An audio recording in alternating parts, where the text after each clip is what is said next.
भगवान जगन्नाथ बेला की कहानी ओडिशा के पुरी में स्थित जगन्नाथ मंदिर भारत के प्रमुख तीर्थ स्थलों में से एक है। इस मंदिर से जुड़ी अनेक कथाएं प्रसिद्ध हैं, जिनमें से एक भगवान जगन्नाथ और बेला की कहानी बहुत ही लोकप्रिय है। पुराने समय की बात है। पुरी में बेला नाम की एक निर्धन लेकिन अत्यंत श्रद्धालु स्त्री रहती थी। वह भगवान जगन्नाथ की अनन्य भक्त थी और प्रतिदिन सच्चे मन से उनकी पूजा अर्चना किया करती थी।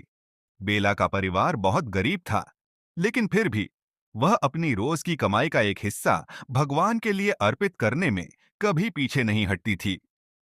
बेला भगवान को प्रसन्न करने के लिए हर रोज उनके लिए खिचड़ी बनाती और उसे बड़े प्रेम से अर्पित करती थी।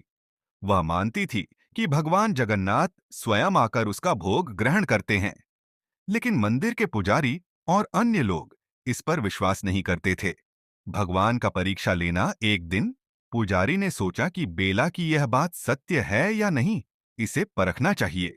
उन्होंने मंदिर के पट बंद कर दिए और पहरा लगा दिया ताकि कोई अंदर ना आ सके।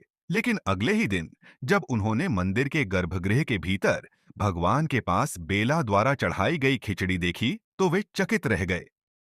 ये देखकर पुजारी और अन्य श्रद्धालु समझ गए कि भगवान जगन्नाथ ने स्वयं बेला के प्रेम और भक्ति को स्वीकार किया है।